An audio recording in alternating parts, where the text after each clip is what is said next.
Brought to you by Knights of Awakening. This is the Labyrinth.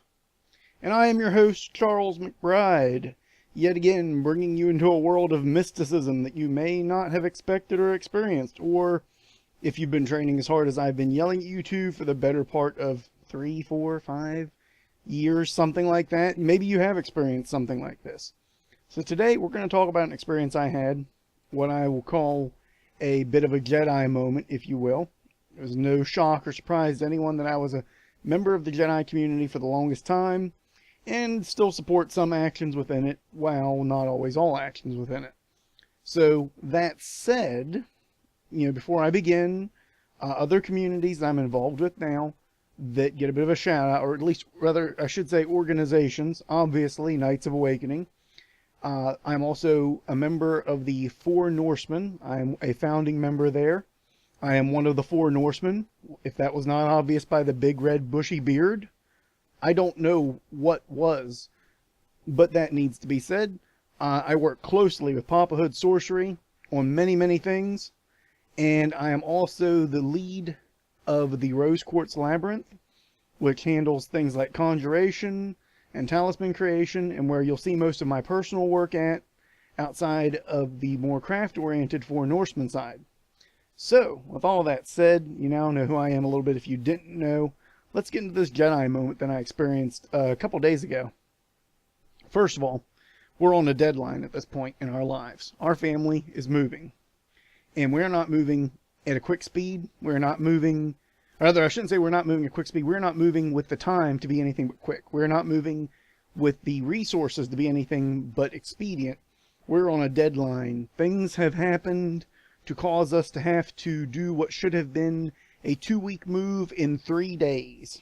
I have been loading and unloading U-Hauls for the better part of 16 hours a day, and on the third day as we return to our own home, our old home rather, to get our pets, to get ready to head out for the last head out that needs to be headed out. We're picking up the last bits of gear from the home, last little odds and ends to fill in the van. Mind you, 3 16-hour days of unloading and loading a U-Haul, okay? Exhausted. We have a dog run up to us. And this dog looks remarkably like another dog that I had met recently on this street. Never got to meet this dog in the 5 or 6 months that I've been here. This dog looks like this little black and white pit bull mix, who's very, very friendly when I met her. And we're like, oh, you got loose. How did you do that, girl? We're going to walk you home. So me and my darling wife start to walk this precarious canine home. We get maybe 20, 30 feet away from where we think home is for the canine. And my darling looks at me and goes, he's got a dinky. I'm like, he? Thought you said it was a she. Well, it's a he, so this is not the same dog. The people there obviously don't want to do anything to help us. Not their dog, not their problem. I really don't blame them.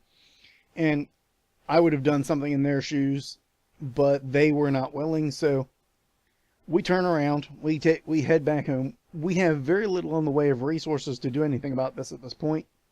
So we go over to a good friend of ours and a good neighbor and ask them if they can help us keep an eye on the doggy while they try to get a hold of animal control, or we try to get a hold of animal control, or just try to find out something. So my darling is there with the neighbor, with the dog, who has now been nicknamed Thor as we're on our walk back. Mind you, I am hobbling along. Both of my feet are in terrible pain at this point. My back is half thrown out. I may have broken a rib during the move. We're not sure. Maybe not quite that bad. My arms are actually bruised from using energy techniques to amplify muscle structure. Yeah, I'm not kidding. That's how much I had to lift, and that's the amount of energy I had to put through my body to do it. And, this is actually the most receptive state I could be in at this point, because I'm fatigued enough to be relying solely on the universal flow of energy, what you might call the force, what you might call the life force, what you might call the source, which is what I tend to call it. Some would call it the world tree or the weird.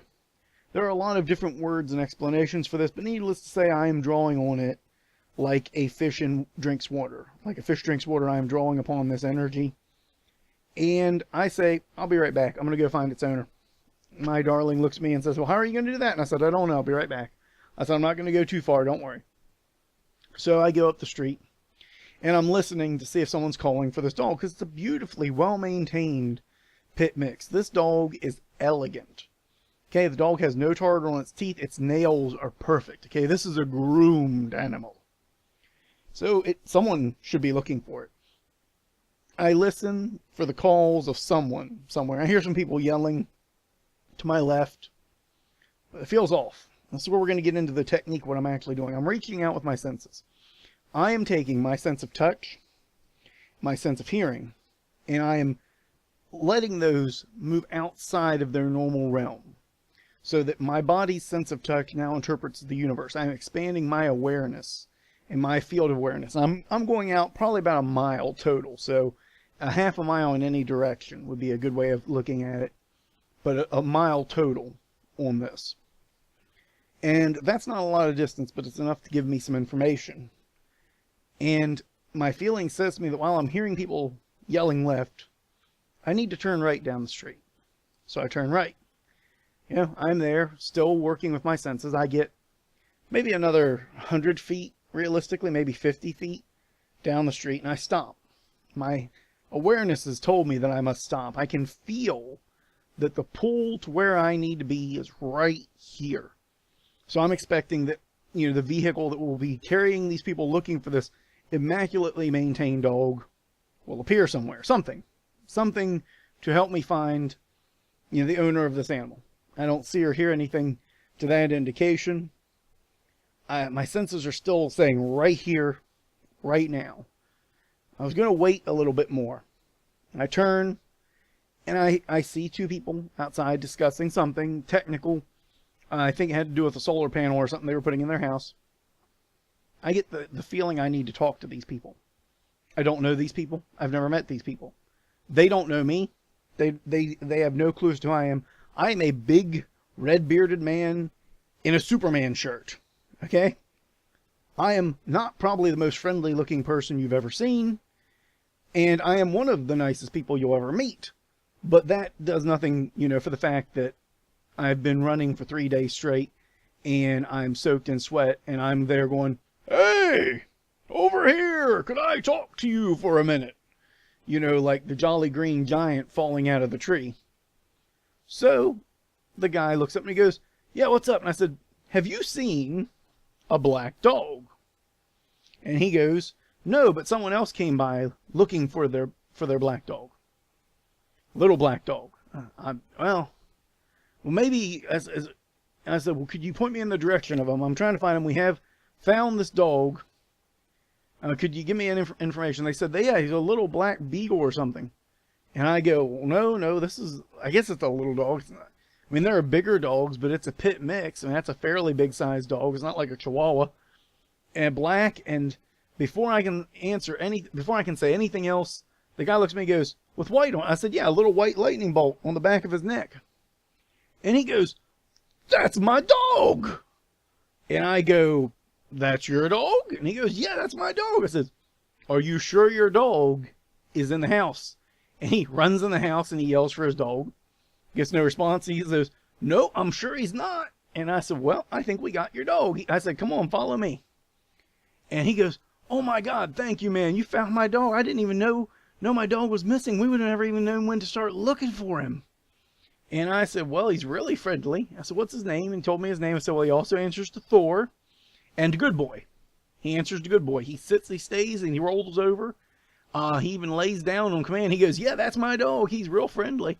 He said, "He ain't got a mean bone in his body." And I said, "Well, you know what? He is one of the friendliest dogs ever." So we go, and master and dog are reunited, and, you know, the music starts playing in the background, and it's a jolly good time. Now, this is a neat little story, and it is totally 100% accurate and real. It is not the first time I've ever used this technique, extending my senses, feeling the environment in my body, using my body as a canvas to feel the things around it, and feel the pull of the flow, moving me towards my goal. And that's the thing, you've got to have a goal set when you do this. If you just dive out head first, not knowing what you're looking for to do, the universe is going to guide you towards whoever has the strongest energy. And whoever that is may or may not have your best interest in heart. It'll be whoever has the strongest willpower. You'll wind up at like a bankers convention or something, and they'll be like, yes, you should give us your money because you have a very powerful aura about you and we have a stronger will, and you'll just, hand over your wallet. No, it's very, very important that you set an intent and a goal, a focus to direct and then extend your senses and let them pull you in the direction you need to go. This technique works on decisions. It works on movement. It is the essence of awareness in battle. And it is one of the best of the techniques that I would classify under the Jedi listings. And I'm hitting on that word again. And a lot of people say, well, Charles, you're no Jedi. And while it is true that I no longer belong to the order, the organization, I've not lost any of my skills. I have still all of the abilities that I obtained through the years of training.